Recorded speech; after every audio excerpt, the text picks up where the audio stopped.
The Crest always completes its contracts. That is the oath that we swear, the deal we make. We have failed to protect the scholar Silas, and he has gone to the Sleeper King's domain. I have little doubt that Iron Gull and the Lieutenant will not be concerned by this turn of events. After all, we did not have a true contract with the scholar, but that does not ease my conscience. Ben feels it as well. We failed him. We broke our contract. It matters little that it wasn't in writing. We should have protected him better, and we did not. The best we can do now is carry his body back to Valewater and see that he is given a proper funeral. A corpse is not the only thing we carry back. I still believe we did the right thing removing the artifact from that broken vault, but I will not rest easy until it is in more sure hands than my own. I am eager to speak with the Lieutenant on this matter and discover what information she gleaned from the eye. First, we must make the return journey to Valewater. A walk in the sun may do much to buoy our spirits, especially the spirits of Ben, my young friend, who only wishes to do good in this world. I hope I can help him achieve that goal. Perhaps we will finally be able to take the fight to those cultists of Vargosh.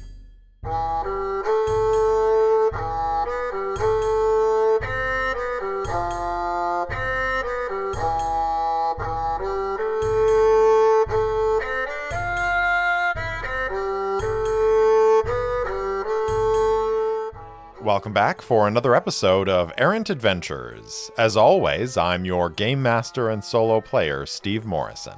This week, Arid, Ben, and Orchid contend with the loss of the scholar and begin their journey home. But life in the Vale is rarely without complication. Find out what happens on episode 32, Unexpected Guests.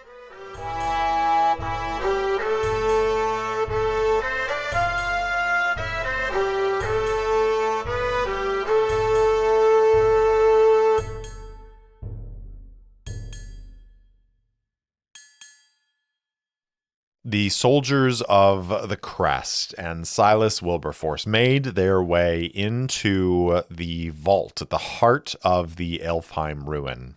They came face to face with the Claw of Vargosh, an artifact of that dead god. In the process, they also came face to face with a swarm of decay spiders. Common cave spiders that had been corrupted by the presence of that artifact.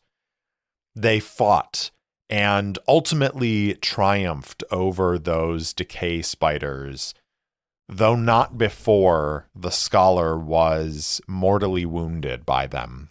After the battle, Arid was able to contain the artifact and they were able to remove it safely.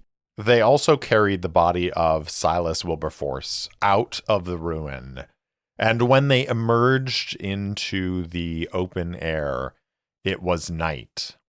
Arid, Ben, and Orchid, all three of them are battered, broken, and beaten. They are weary and sorrowful, and they still have to make their journey back to Valewater. So as we begin, we are going to go ahead and start off with a make camp move, because they're going to spend the night outside in the open air before they start heading back towards the camp. Now, when you make camp, roll plus supply. Now, their supply is at 0, which is not great. So I'm going to roll my dice, and we're going to add +0. 5 on the action score, a 4, and an 8 on the challenge dice for a weak hit. So that could have been a lot worse. So on a weak hit, we can recuperate, take +1 health for you and any companions. Partake, suffer -1 supply, which we can't do. Relax, take +1 spirit. Focus, take +1 momentum. Prepare. When you break camp, add +1 if you undertake a journey. So let's take a look at where our characters are sitting for their various tracks. So Arid has a momentum of 1, a health of 3, and a spirit of 1. Ben has a momentum of 2, a health of 1, and a spirit of 0. And Orchid has a health of 0 and a spirit of 5, and a momentum of -3. So I think I'm going to give Orchid a health. I'm going to give Ben a spirit. And I think Arid is going to take the lead on the journey back. So I'm going to give him +1 for his undertake a journey when they break camp. So they spend the night out in the wild. They start a small fire. They don't have much left in the way of rations. So they manage to maybe forage up some grubs and just basic food that they are able to sustain themselves with. And they sleep overnight. It's quiet in their makeshift camp because the body of Silas, whose face has now been covered by a spare cloak, lies close beside them. And the feeling in this camp is somber as they, especially Ben, continually glance over at the unmoving form of the scholar. I think this brings up an interesting question, because their vow, their mission, was to escort the scholar to the ruin and explore it. They escorted the scholar, and then they explored the ruin, but the scholar is dead. So does that betray or break their vow? Because there is a move called Forsake Your Vow. And the trigger for that is when you renounce your quest, betray your promise, or the goal is lost to you, clear the vow and endure stress. So the question I think here is, in order for their vow, their mission to be a success, do they have to bring Silas back alive?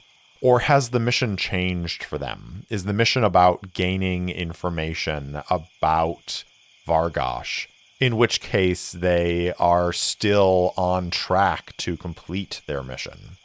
So I think because they don't have a true written contract, there is, I think, no requirement on them for being able to bring Silas back alive. I mean, I think that was the intent behind Escort the Scholar and Explore. But I think that because the Crest are mercenaries and there is this greater sort of plot going on, I think it's possible that they're still going to maintain the sort of spirit of the vow of this mission.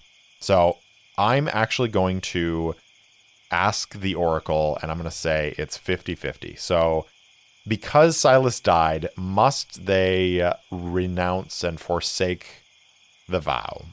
And I'm going to call it 50-50. So on a 51 or yes, we will forsake the vow. Otherwise, no, we'll complete it. 43, which is a no. So they don't need to forsake it. So because the mission changed a little bit when they reached the ruin and discovered that it was in some way related to Vargosh, and because the Crest is being sort of set up as opponents to the Vidala family and this cult of Vargosh, they are going to continue with this mission, which is to return and take the information back.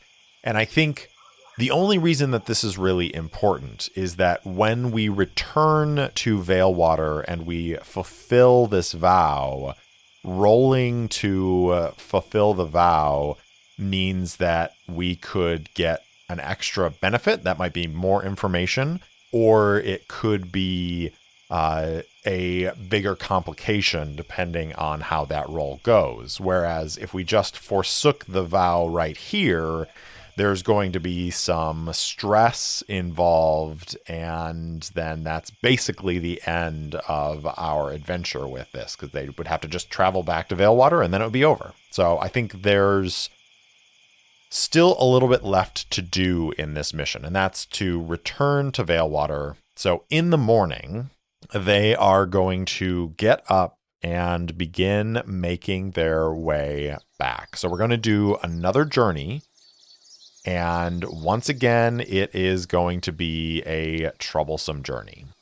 So we'll call it Return to Valewater, and Arid is going to take the lead. So Ben and Orchid are going to fashion a litter to carry the body of Silas Wilberforce, and Arid is going to lead the way. And we're going to roll plus wits and then add +1 for the preparations that they made. So that's going to be 5 + 1 is a 6 on the action score, a 3 and an 8 on the challenge dice for a weak hit. So on a weak hit, you reach a waypoint and mark progress, but suffer -1 supply. So that is going to fill 3 boxes of progress, and our supply is 0. We are unprepared, which means Arid is going to lose a momentum because he had 1 momentum and is going to go down to 0 momentum to pay for that supply loss. But we can now go ahead and see what our waypoint is here. So let's roll on aspect and focus for that. 16 ruined. And our focus is 26 ruined refuge. So they are making their way out of the hills and into the grasslands as they are leaving that ruin behind. And as they walk, they come across some sort of ruined refuge. What do we think this refuge relates to? I think maybe I'm going to roll on action theme to see if we get an idea of what it might be. 98. Search and theme is 60. Search weakness. Search weakness. So this is a ruined refuge, and the purpose of it is to search weakness. So I think they're walking along, and maybe it's a old ranger camp that is set up here in the last vestiges of the hill right before they get into the grasslands. And they're walking past it, and I think Arid turns to the others and says, "Maybe we should stop for a moment and see if there are any supplies left." And they go and spend a little bit of time looking through this camp. And it's very sparse. It's very bare bones. There are maybe, I think, basically just the remnants of a fire. And there are obvious signs of where tents have been raised and lowered. But there is nothing of use as they are looking around in this place.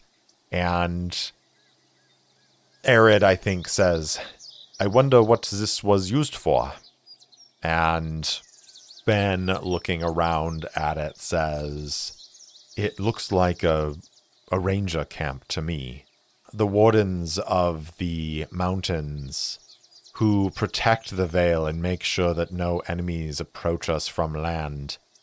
They move around within the interior, and they track the progress of travelers moving through the pass. and making their way into Hautvale, ensuring that no spies or enemies make their way in. It's likely that they were tracking a merchant, or possibly they were keeping an eye on a ship that didn't pull into port and that maybe moored close to the mountains. We've had issues with Davenant trying to land troops inside the Vale. We have done a mostly good job of securing the area, but having the wardens move around and keep an eye on the shoreline makes for an easier mine for those of us who are in the Navy defending the shores. I see. So these people may have come through a week ago or 6 weeks ago, and we would never see them. Ben chuckles and says, "No, it is unlikely that we would see any of the wardens unless they wanted to be seen. They go out for months at a time. It's quite amazing. I almost considered joining the wardens when my time of service came up, but, well, I came to the Crest instead. And we are better for it, my friend." And they are going to continue on their way. So let's go ahead and roll another Undertake a Journey as we make the next part of this journey. We're headed into mid-afternoon on this first day on the trip back. Let's see what happens. Plus wits here. We've got a 4 on the action score, a 3 and a 2 on the challenge dice, which is going to be a strong hit. So reach a waypoint, and then choose one. Mark progress, or mark progress and take +1 momentum, but suffer -1 supply. So I don't have any supply to lose, and since losing supply right now means that I would lose a momentum, there's no point in that. So I'm just going to go ahead and mark our 3 boxes of progress, and let's take another look at the waypoint. So they're continuing on. They're making their way through the grasslands now. And we've got 3 crafted. And our focus is 83. Shelter. Crafted shelter. Okay. What kind of shelter is this? Let's go for action and theme again. 1. Scheme. 64. Structure. Scheme structure.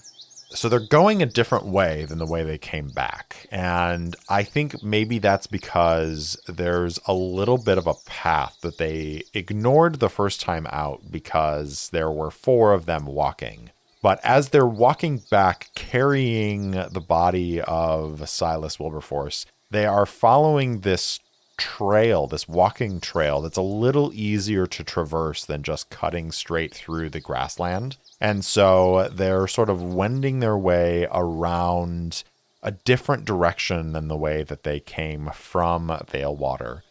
And they see some sort of structure in the distance, and it is related to scheme. So, well, let's talk about factions for a moment, because we have a few factions that scheme. One of them is the Shade, and the other one is probably the Royal Dispatch Company. So is this an outpost of the Royal Dispatch Company? I think we should ask the Oracle. So we're going to ask the Oracle, and I think it is 50-50. So I think if it's a yes, then it's a Kingsword or Royal Dispatch Company outpost. If it's a no, then it's some sort of structure related to the Shade, and we'll decide whether or not anybody knows of that.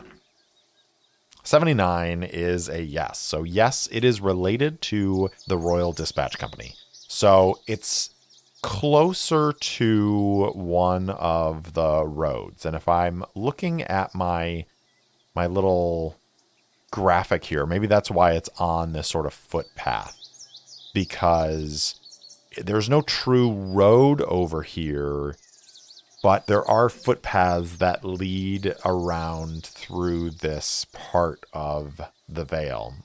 And there are waterways as well. There's a river that runs through a good portion of the Vale.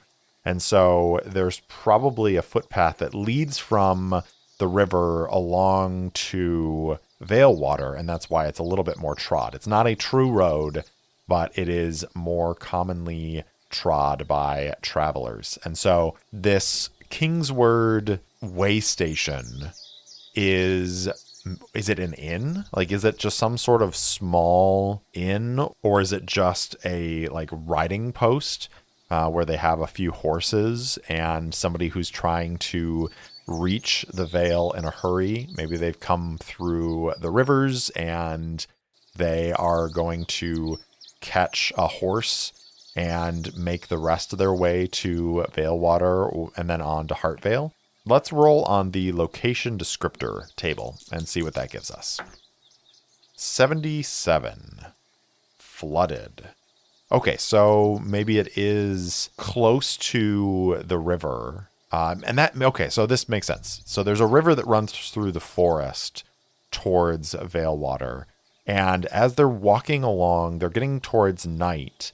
And they're starting to see that it's a little like marshy ahead. And there are lights playing in the distance. And there's a small inn. And I'm going to say it's an inn, but it's not a true inn where it has a bunch of rooms. I think it's literally just like someone lives out there. It's their house. It's their cabin. And they have a spare room that they offer to Kingsword travelers who are passing through. So the biggest question here is, because we know that there's now tension between the Kingsword or the Royal Dispatch Company and the Crest, has word come out to this place to keep an eye out for members of the Crest? And I'm going to say it has been a few days since the events that went down in the forest outside of Valewater, where the Crest destroyed the stone throwers, and Gimbal, the leader of the stone throwers, escaped and reported back to the headquarters of the Royal Dispatch Company in Heartvale. So it's been a few days, and it's possible that word would have come out. So I'm actually going to say it is likely, because the biggest thing with the Kingsword is that they move information very quickly around. And so I think it's likely that they would have conveyed this information, especially to their operatives that are in the area around Heartvale specifically, to keep an eye out for Crest so they could get a sense of what the Crest are up to. So I'm going to say it's likely, which is 26 or greater. 08 is a no. Okay, so they have not gotten information out to this place. Makes a little bit of sense. This is an out-of-the-way stop. And so I think it is unlikely that, people would really stumble across this place. So then we have to ask ourselves, is there someone home? Is this a person's home, or is it literally just a cabin that people can enter and stay in, and it's just a shelter for the night? So is there someone here? I think it's likely that there is someone here. So we'll call that 26 or greater as well. 02, also a no. So it's just a dark cabin. So I think this actually works out for them, because they make their way into this place and they are able to rest and recover a little bit outside of the elements. They're able to stay in this cabin for the night, and they are unmolested, and more importantly, no one for the Kingsword knows that they are present here. Is there anything more for them to learn from this outpost of the Royal Dispatch Company? I think it's unlikely. In fact, I'm going to say it's a small chance. I don't think anybody who is in sort of the information broker business like the Royal Dispatch Company would just leave notes around telling about their evil plans. So I'm going to say it is a small chance that there is anything for them to glean in this place. 17 is a no. So they rest for the night. It is safe. They don't have to worry about wild animals, and they are able to rise up in the morning and continue their journey. Unless something goes terribly awry, this will be the last leg of the journey. So we'll roll plus wits one more time.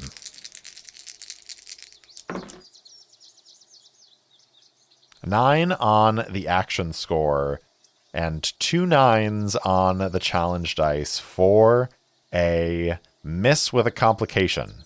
You know what I said about things going awry. Okay, so we're going to pay the price. That means rolling on our pay the price table here. 73. It is stressful.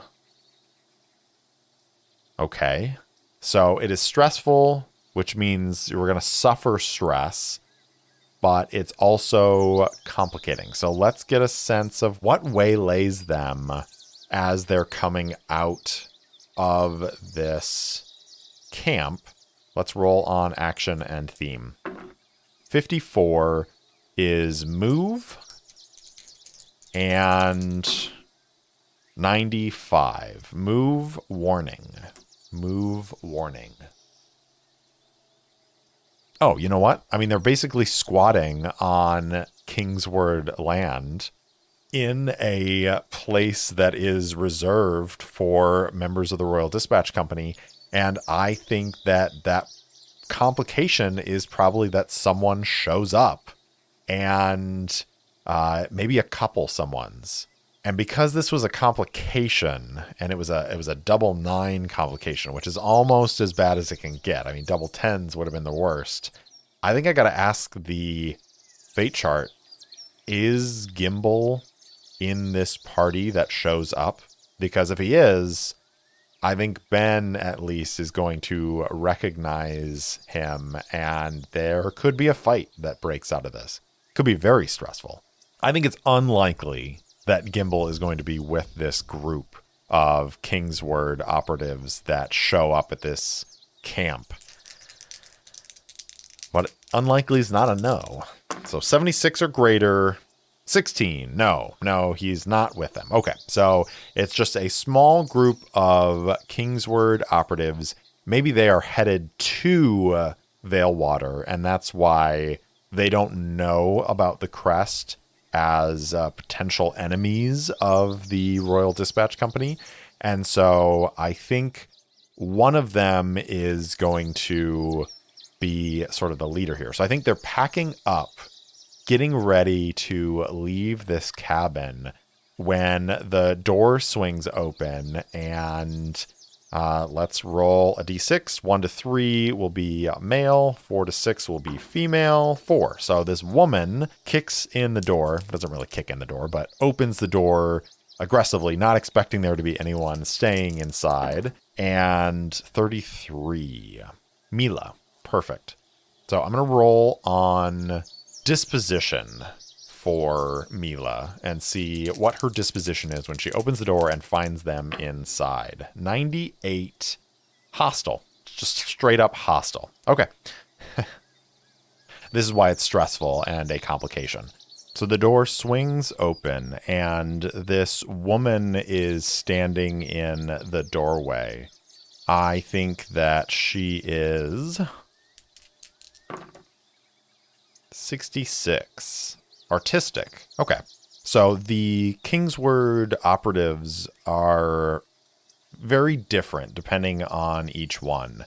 But for the most part, those who are most often traveling far and wide are basically like traveling minstrels and traveling bards.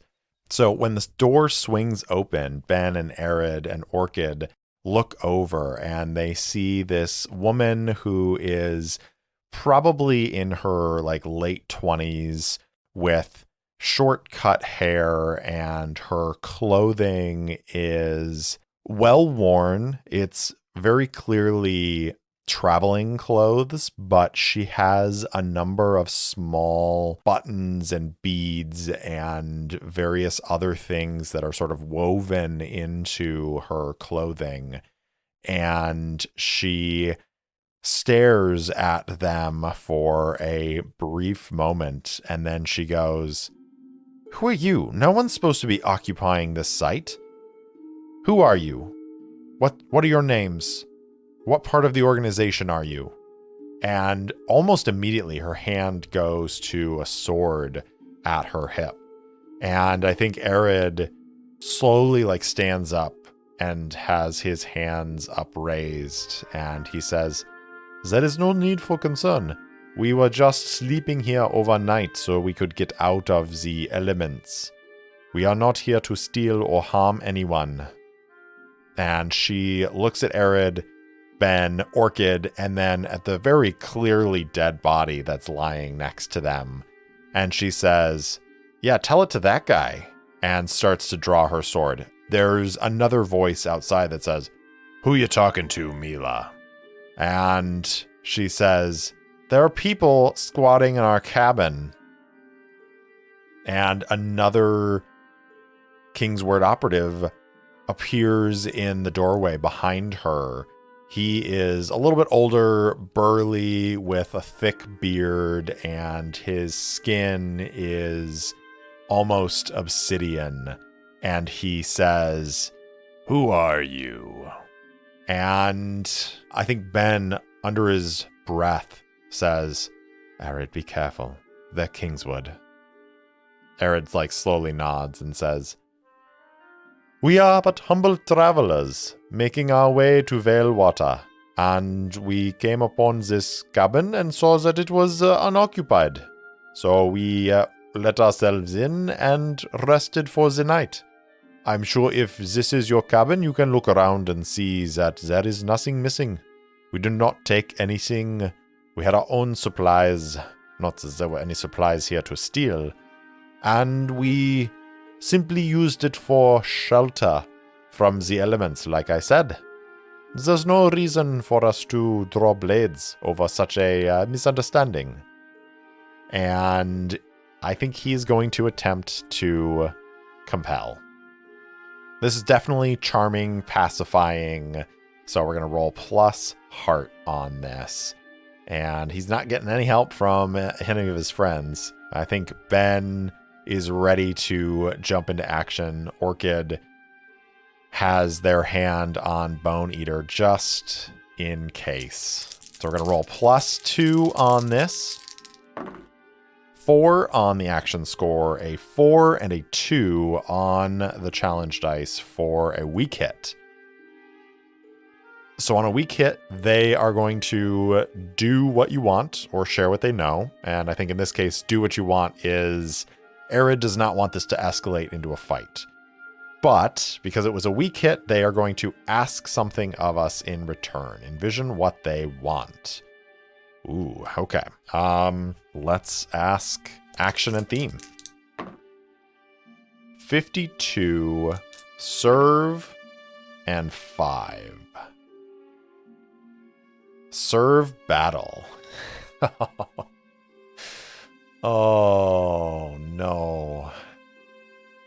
Okay, so I think Mila looks at them and says, "All right, well, if you're not here to steal anything, I suppose we can let you go. But as a measure of good faith, that one better leave their axe on the ground. It seems a good payment for the use of our shelter." Orchid looks at Bone Eater and looks at the Kingsword operative and says, "Yeah, that's not going to happen. This here axe is mine, and it goes where I go. If you got a problem with that, you can come and take it from me." And I think Arid says, No, let's not be unreasonable here. Surely you understand that we cannot simply leave our weapons behind. That is not how things are done in the Vale. Perhaps we can come to some other arrangement.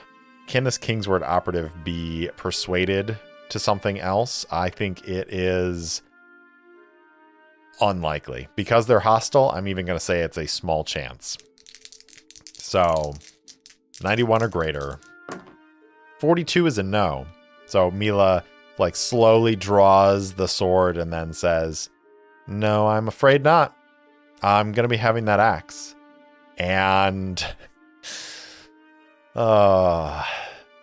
Arid's like, but, and Orchid just steps forward, pulls the axe out, and swings. And chaos breaks out. I think we're going to battle. I don't think this is going to be a full-on fight, so I'm going to resolve this with one roll. So when you fight a battle and it happens in a blur, envision your objective and roll. If you primarily fight at range, roll plus edge. Fight depending on your courage, roll plus heart. Fight in close to overpower your opponents, roll plus iron. Use trickery, roll plus shadow. Or use careful tactics, roll plus wits. I think that this is going to be all Orchid. Orchid is stepping forward. It's going to be plus iron. And Ben is going to, I think, try to have slipped out a window and get around the other side of these Kingsword in order to get the drop on them. So I'm going to try and aid my ally. I'm going to try and secure an advantage with stealth, with shadow, in order to give Orchid a little bit of help here. 6 on the action score, a 2 and a 4 on the challenge dice for a strong hit. So on a strong hit, I can choose one to add +1 or +2 momentum. Now, here's the tricky thing. Orchid has a momentum of -3. So if they roll a 3 on the die, then that die is canceled out and it's just the add. Now we're going to be rolling plus iron, so I could give Orchid a +1, so we would be rolling at +4, but if I roll that 3, it's just going to be 4 versus whatever the challenge dice are. Or I could give Orchid +2 momentum, taking the momentum up to 1, in which case it would just be +3 plus whatever the die is rolled. And if I roll a 1, then that's canceled out. I feel like this is a tough choice because +4 versus +3 is significant enough. But if I roll a 1 on the die and that's canceled out, I'm going to feel less bad than if I roll a 3 and that's canceled out. So it may not be the smarter of the two choices, but I'm going to give Orchid 2 momentum, which is going to bring their momentum up to -1. So if I roll a 1 on the die, that is going to get canceled out, and it's just going to be my +3. But anything else I roll, I get to add my +3 to the die, and we hopefully will win this battle. So +3 iron. Guess what I rolled? Just guess. Not that it would have mattered regardless. So I rolled a 3 on the action score. That's right, I rolled a 1. And that's canceled out by my -1 momentum. And I got a 9 and a 10 on the challenge dice for a miss. So, oh boy. They're weak, they're tired, they're exhausted. So Ben slips out and makes his way around and discovers that there are a couple more of these Kingsword operatives outside.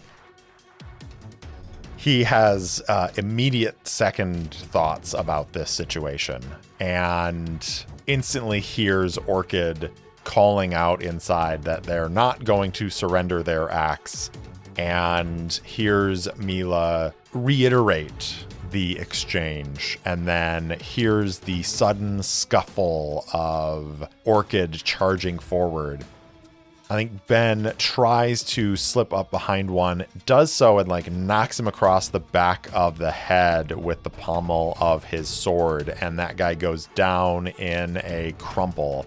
The other two, though, turn and draw their weapons, and Ben is now like facing 2-on-1 these Kingsword operatives.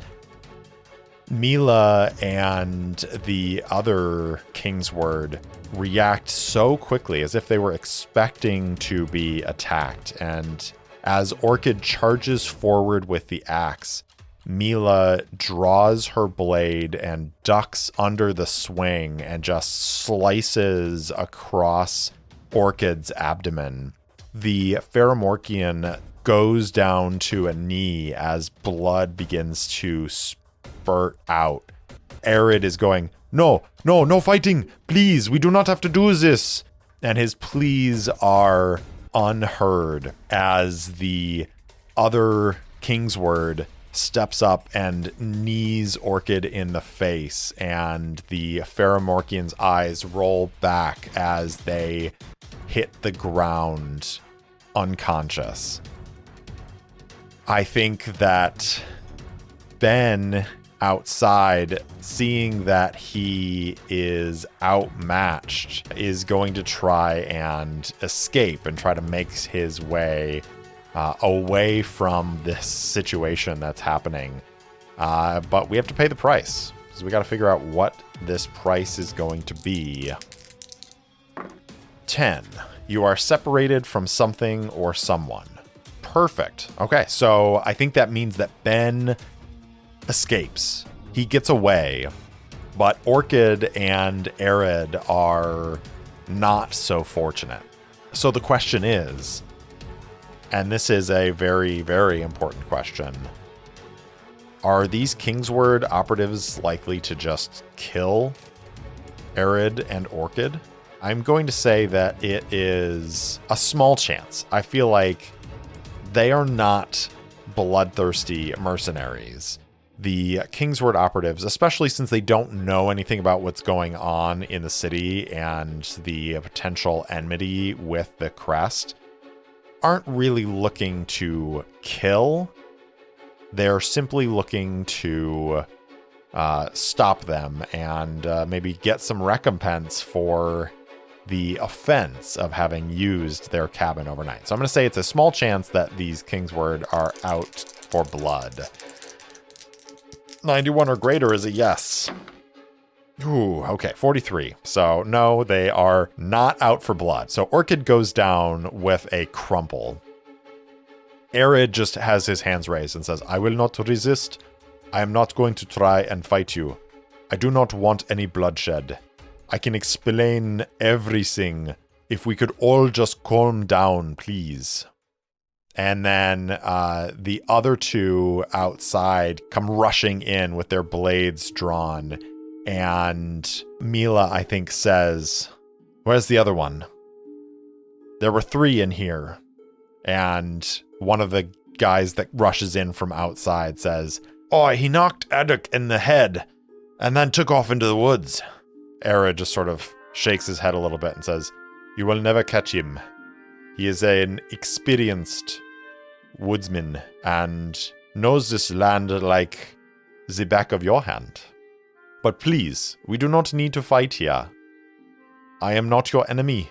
I am simply a traveler with my friends trying to make our way home.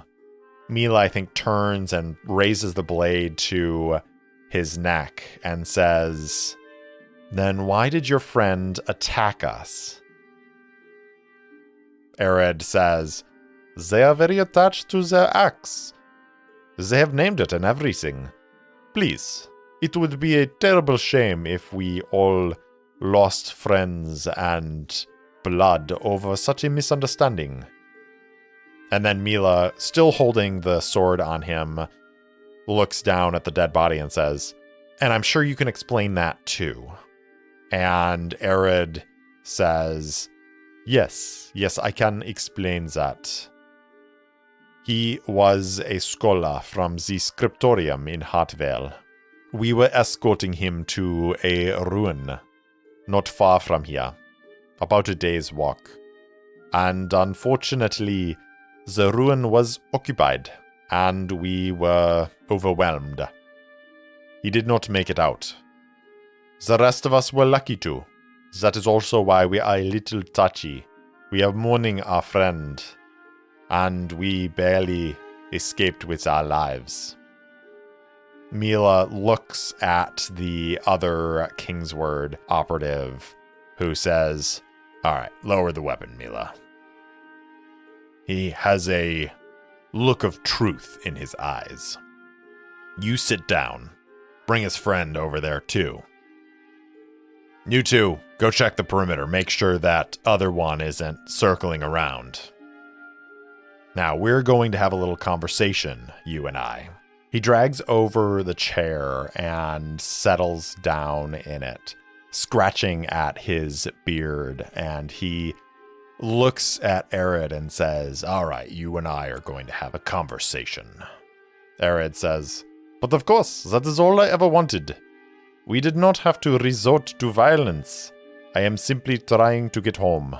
I am trying to take the scholar back to his people and get out of the wilderness." "What's your name, friend?" Arid says, "I am called Arid. And you?" Which is a great question. Let's roll up a name for this other Kingsword. 37. Malik. "I'm Malik, a representative of the Royal Dispatch Company. I see you have some sort of badge on your clothing. Is that your crest?" Arid smiles and says, "Why, yes, it is." "And you do not recognize it?" Malik says, "No, I don't. We've been away for a few months, and we're making our way back to Hartvale. That's why we were so surprised to find someone in this cabin. Usually it's unoccupied." "I understand, and we apologize for the confusion. We apologize for surprising you. It was not our intention. We are mercenaries. We were hired to protect the scholar on his expedition to this ruin. Unfortunately, it did not go well." Malik looks at the dead body and says, "That seems to be an understatement. So you're just mercenaries then. In it for the coin." "That is us. Mercenaries. Looking to make a few argents and pay for our time in Hartvale. A little bit of fun here and there." "And why would your friend run off?" Arid looks at Malik and smiles again and says, "My friend, again, we are mercenaries.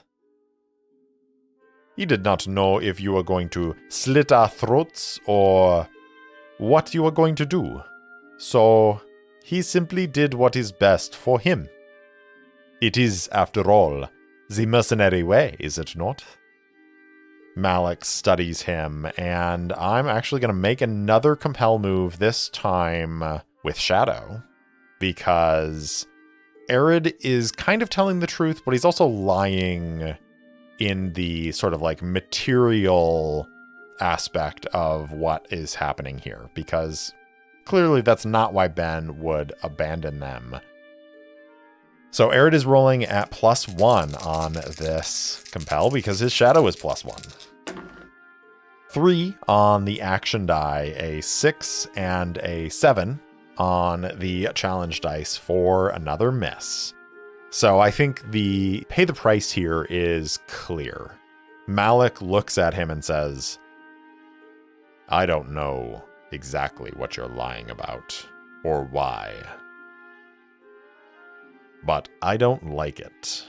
And because I don't like it, we're going to take you to Hartvale. We're going to ask you some more questions. And you're going to tell us everything you know. And when you do so, then perhaps you will be of use to the Royal Dispatch Company. In the woods, Ben is crouched down, watching the cabin. His heart is thundering in his chest as he watches for motion inside the cabin. It's been a couple hours, and he has not seen whether or not his friends are alive or dead. A couple of those Kingsword operatives have been walking around outside, patrolling the perimeter of the cabin. The others remain inside, and Ben can't quite see what's going on in there. But he knows this. If his friends are alive, he's going to free them. And if they're dead, he's going to avenge them.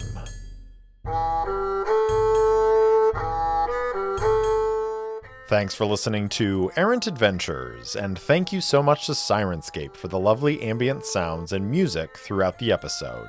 If you enjoyed the show, please tell anyone and everyone in your life about it. And if you want to support the show directly, leave me a review or buy me a coffee at coffee.com/errantadventures. That's ko-fi.com/errantadventures.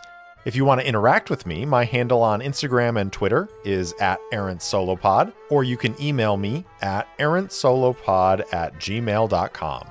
I also post short fiction and campaign-related materials on my website, errantadventurespod.com. Thanks again for listening, and I'll see you next time.